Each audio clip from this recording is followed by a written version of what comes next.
Hit record. Oh, Start right. Recording. Hang on. Look professional. I think it's playing. We're playing.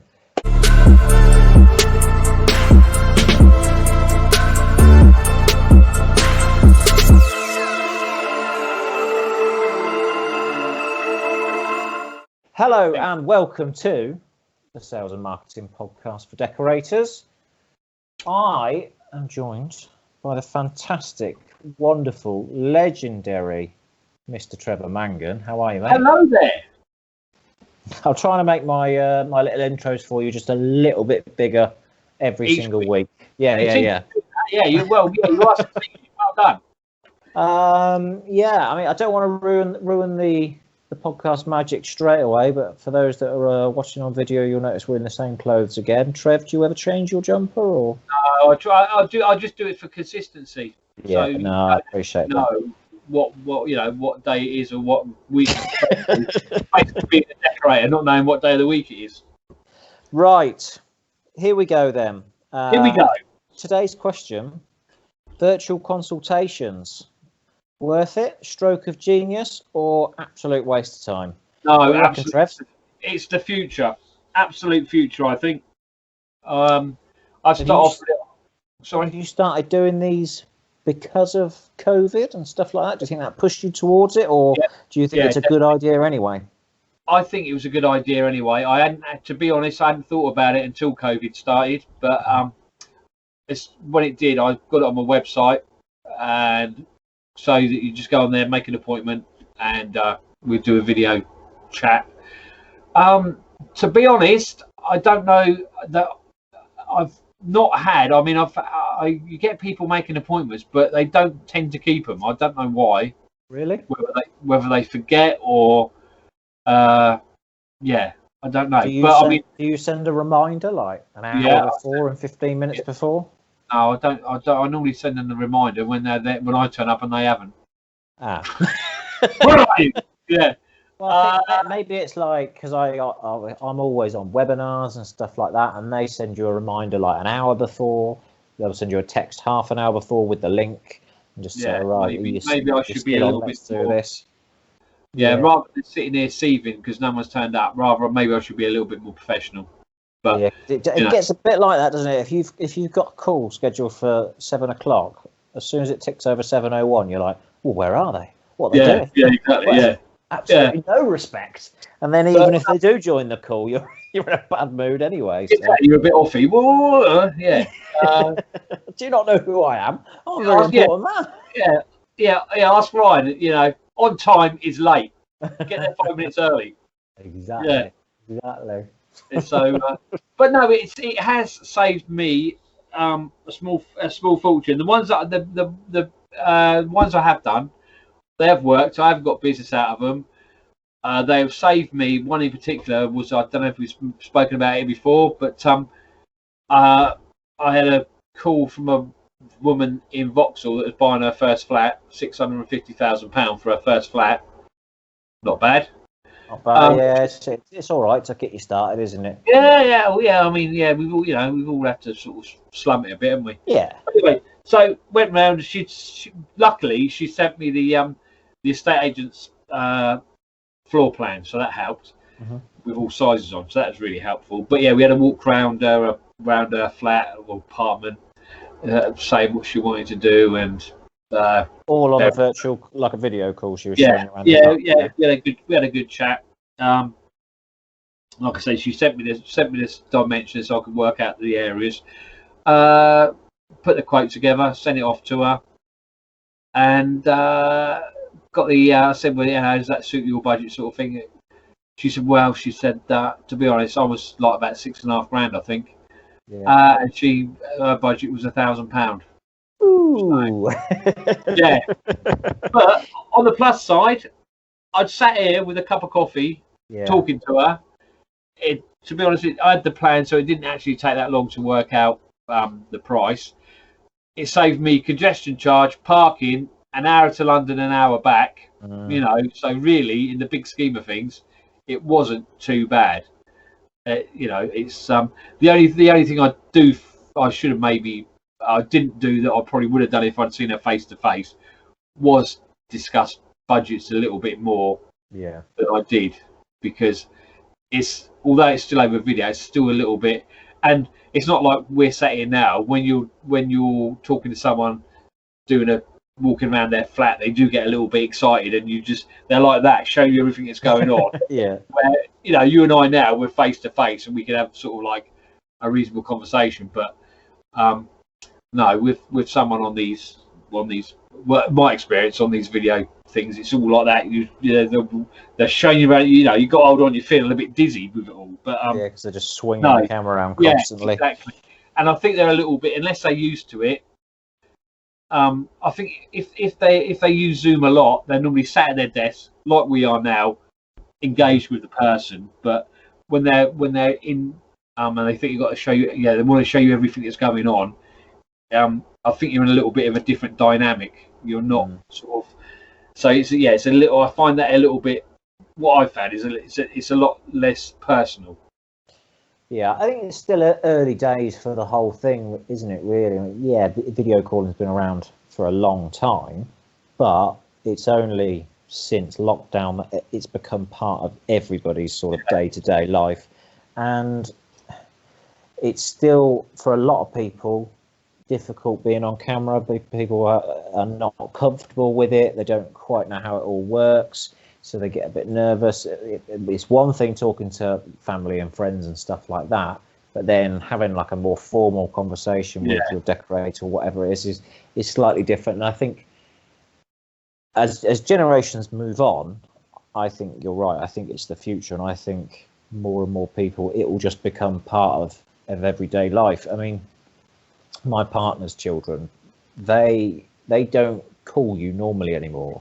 Their first instinct is to video call you, and I think a lot of the generation coming through, that's what it's like for them. They're way more at ease with, let's just video call such and such.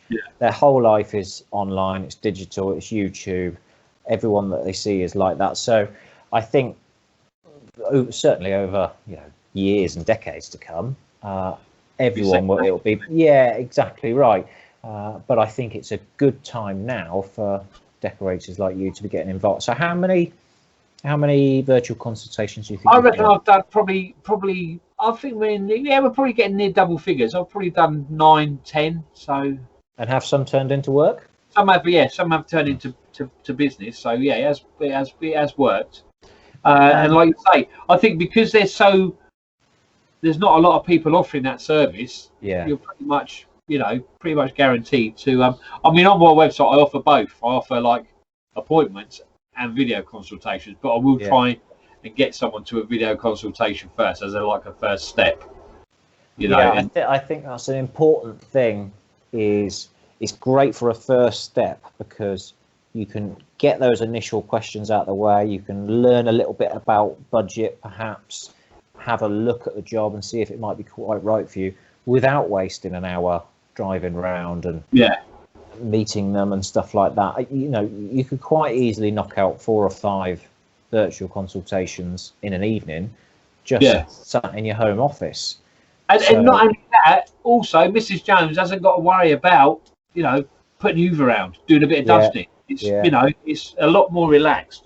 Maybe the only thing I would probably do now, after having the experience of doing some of these video consultations, is maybe send an email with like a structure of what we're going to do. So, for 5 minutes, we're going to sit down and have a little chat about what you want. Then show me what you, then start swinging your camera around, and I'll hold on to it there. But do you know what I mean? Just so we've got some sort of structure rather than, because I think that would be something really good to have on your website if you structured it almost like minute by minute. And said, right, here's your 15-minute free consultation. Here's what you get in this virtual consultation. You get 5 minutes. We'll discuss your general ideas.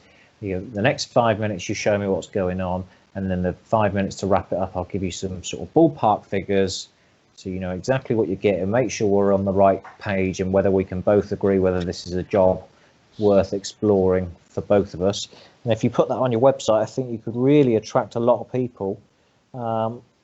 because Now, like you say, John, still now it's early days and people are very wary of entering into something they're not too sure. Yeah. But like you say, I think that's a good point. If I did put that on my website, so they actually know what they're letting themselves in for. Yeah, because, tell them exactly what's going to happen. Otherwise, they're all going to get anxious and they're going to think, "Well, what's going to happen? Am I going to go onto am I going to go onto this virtual consultation and get a 15-minute hard sale?" And they're just going to pitch at me like it's back in the 80s or like a used car salesman or something like that. But so I think detailing exactly what's going to happen. I suppose there's me thinking I'm trying to make it easier. Yeah. And other people's natural reaction is, well, you don't get something for nothing. There's got to be something, there's, Definitely. And it's like these bloody webinars, isn't it, that you sign up for? Mm. We're all trying, we're helpful. And then all of a sudden, towards the end, the last 20 minutes, it's ramped up. And if you buy this, and if you buy this, it's sort of, it's. So I think it's probably worth explaining then, not just the sort of minute by minute exactly what is involved, but also say why you're offering this service. And it's not because you're trying to do a hard sell and pitch loads of people every night. It's because you found it's easier to make sure that everyone's on the same page and list out the benefits for them. Just say, look, this is not something that I'm doing to try and get anything extra out of you. I'm doing it because people really like the fact that they can just have a quick scan round and get a ballpark figure without feeling guilty that they've called a decorator out, they've spent half their evening putting together a proposal and looking around their house and stuff, and then the decorator puts in a quote that's $5,000 more than they were expecting. And it's not just the decorator that gets annoyed by that, the customer feels guilty about it as well. It's funny you should mention that, because that is so true. Went to look at a job a while ago, Hall Stairs and Landing, and of course I said, well, you used a decorator before. Oh yeah, we have, she said. We had him round, he did our kitchen, she said, then we had him round to do our lounge. I said, I said, so why did you not have him back then? She said, we asked him to do a job. She said, I think it was a bedroom. We asked him to price a bedroom, she said, but we never ended up getting it done. Yeah. I said, okay. I said, so she said, well, we didn't ask him to come and do the Hall Stairs and Landing. She said, because we felt like we were wasting his time. Yeah. So, it happens. The customers made the decision for the decorator. That decorator would have been more than happy to come back and quote, but exactly. They feel guilty about it. So, I think if you put something in there and say, right, one of the reasons I'm doing these virtual consultations is because it means that we don't waste each other's time, and so you don't have to worry. If I give you a ballpark figure and it's miles out, then don't feel guilty about it, because I've not wasted. Exactly. Yeah, I've not wasted hours of my time. If I don't get this job, whatever. Ask me for a consultation on the next job. Don't mind. Yeah. Whatever. Exactly. So, I guess. So the other thing that most decorators will push back on this is that it simply can't replace the standard face-to-face measuring up meeting. But I think from what you're saying, it's not about trying to replace that. It's about adding it into your process as a pre-qualifier, as a first step, and then it means and then you only actually don't go and do the face-to-face proper visits to the qualified customers who you think they're probably 9 times out of 10 you're going to go and get that job. I just think the more ways you've got of getting a customer's interest and getting them and making it easier for them to do business with you, then why not? And it's easy, it's free. Just why would you not why would you not do it? That's 100%. I think, and if you're worried about being in front of camera and stuff like that, I think you've just got to force yourself to practice a little bit, do more Zoom calls with friends and family, whatever it takes. Start offering this service, and you can really set yourself apart, because not a lot of decorators are doing it. Because of that reason. Because exactly. They don't, and we've both been through it, haven't we, John? We've both been there. Absolutely. I remember you talked to me about it, saying, I hate listening to myself.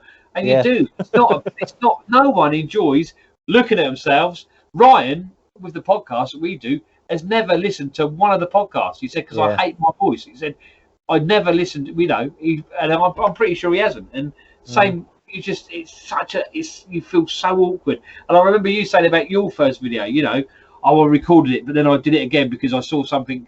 But you see things that no one else will ever even notice. You know, yeah, you become your own biggest critic, and Yeah. you overthink things. But I think once you've done a dozen videos or so, you just stop caring. You start realizing that no one picks up on these little things that you were stressing about. And I'll put videos on social media and stuff, and I would say 90% of what I put out now is a first-time video. I don't bother redoing it, and most of them will have ums and ahs and stops and bits, and but it's natural. At least it's not wooden. It's not me trying to remember a script word for word. Yeah, and I think people like that a lot more. It's certainly a lot easier to do rather than having 50 versions of a 10-second video on your phone.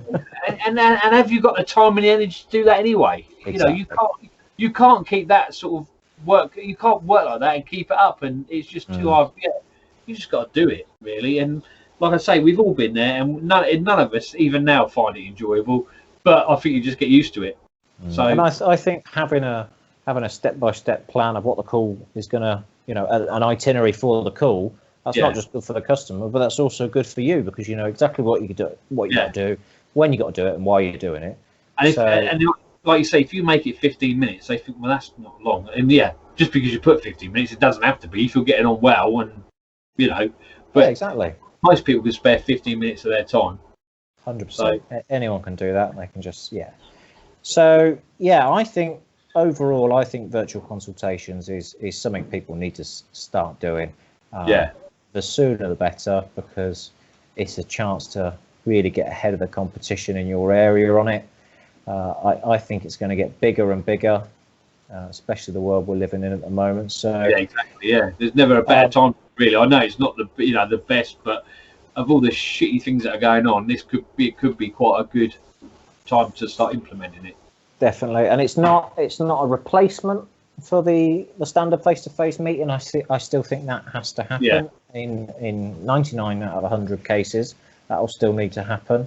But as a pre-qualifier and a first step to save you time and save the customer time, I think it's a no-brainer at the moment. So I'll tell you where else I think it would be very, very beneficial. Is London, Manchester, Liverpool, big cities where it's a pain in the arse to get around. Yeah, it takes you 45 minutes to drive 2 miles down the road, doesn't it? Exactly. Those sort of places, you really need to be getting this and thinking, right, I could sit at home, I could do, like you say, do 3 or 4 video, video sort of calls. You'd never be able to do that of an evening in London, unless they were very close together. Yeah, and I guess your evenings when you're going out and doing these quotes and stuff, it messes everything up. I mean, if people have got kids, they've got to be trying to work out when do they put the kids to bed. They're thinking about when do I cook dinner. The customer wants to do the quote at 7:30 because they're having dinner at 9 or 8, or they're having dinner at 6 or whatever it is. And there's all these other factors where if you just go, tell you what, 15-minute virtual consultation and we'll work it out there. Anyone can squeeze that in. Usually do 3 in an hour. You'd never get around and do 3 quotes in an hour. 100%. Yeah. So what do you think then? I think the last thing would be, if we assume that this is a good idea and people should probably start working towards offering it, how do you market this? So you've put it on your website. People can just click it and book. I did. Schedule something or other it's called. I'll try and find out what it's called. But it'll just come up on your web page. Just put it on your website. Perfect. So you can get a scheduling tool just to put it in your website. People can book it there. And then I guess, just start promoting it over your social media and stuff. Look, this is a new service that I'm offering. Yeah. What do you think? Let me know and see how it goes. I think I should do that because I've got it on there, but I didn't really do. I think a lot of people, I use my website as an online brochure. I don't actually promote it that much. So maybe maybe it's a thing I should do. Start using. I think it's a great service. So final verdict then from you, Trev. What do you reckon? Virtual consultation, stroke of genius. Yeah, absolutely. You'd be mad not to. Yeah. Yeah. Get used to seeing yourself on camera and get on with it. Got to agree. Absolutely. So perfect. I think that's That's one of the first ones we've both fully agreed on. I like that. So, Trev, time for let's give you a quick plug then. So, 2 Decks 1 Mic, your podcast is back, bigger, better than ever. Yeah, well, it's awesome couple of episodes recently. Lovely, yeah. We're just back talking rubbish about decorating, really. Oh, that's the that's the topic, decorating, but it very rarely sticks to decorating. We go on all sorts of other little adventures with our podcast. Ryan, depending on what sort of mood he's in, will have a rant and rave generally every podcast, which is always worth listening to. There'll be me trying to calm him down, which gets entertaining, or just me in the corner with my head in my hands thinking, why on earth do I want to do a podcast with my son, who turns out to be a bit of a lunatic? But no, we're all right. We're doing well. You've got the trade decorator thing coming up, haven't you, as well? Not far away. Yeah, I've got and depending on when this goes out, it might be any time, any day, any minute now. So yeah, I'm going to be part of the Trade Decorator Festival, so that'll be up.